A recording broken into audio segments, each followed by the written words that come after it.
മൂത്ത ആൾക്കാരോടെങ്കിലും എന്തെങ്കിലും അപമര്യാദയായ ഒരൊറ്റ വാക്ക് പറഞ്ഞാൽ സാലിമാമതങ്ങൾ പറയുന്നു അപ്പ പറഞ്ഞു ഉപദേശിച്ച് തിരുത്തിക്കൊള്ളണം. ഒരിക്കൽ വിട്ടുവീഴ്ച കൊടുത്താൽ പിന്നെ അതങ്ങനെ വളർന്ന് വളർന്ന് വളർന്ന് നിയന്ത്രിക്കാൻ കഴിയാത്ത രൂപത്തിലാകും. സ്വന്തം ചേട്ടത്തിയോ അനുജത്തിയോ സ്വന്തം ചേട്ടനെ അനുജനോ പേരെടുത്ത് വിളിക്കുന്ന കേട്ടാ വാപ്പ വിളിക്കണം. ഒരു കാര്യം പറയട്ടെ, അതെന്റെ ആരാ? അത് മൂത്താള്. ഇപ്പൊ എന്താ വിളിച്ചേ? പേരെടുത്തല്ലേ വിളിച്ചേ? മേലാരങ്ങനെ വിളിക്കരുത്. കാക്കാന്ന് വിളിച്ചാൽ മതി, താത്താന്ന് വിളിച്ചാൽ മതി.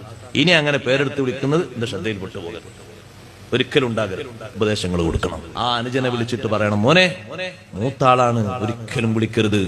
ജീവിതത്തിൽ അള്ളാഹു ബർക്കത്തെടുത്തു മാറ്റും. നിന്റെ മക്കള് നിന്നെ ഭാവിയിൽ ബഹുമാനിക്കാതെയാകും. മൂത്താളെ ബഹുമാനിക്കണം.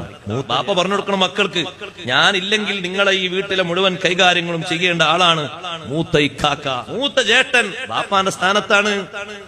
അതാരാ? മൂത്ത ജ്യേഷ്ഠനാ. മുന്നിൽ നടക്കാൻ പറ്റൂല.